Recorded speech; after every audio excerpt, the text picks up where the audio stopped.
Testing of HGN12 air circuit breaker. The basic settings will be set by the customer.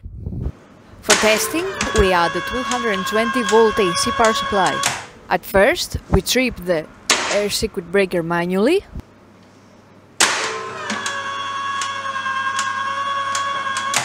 Then we trip the ACB with the help of the UVT.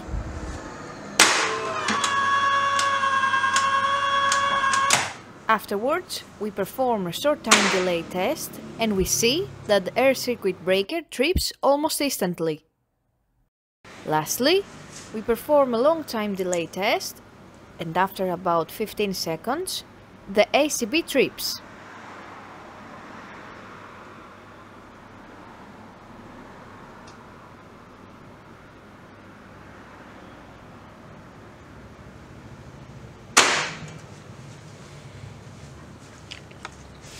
It is now clear that the air circuit breaker is working successfully and is ready to be delivered to the customer.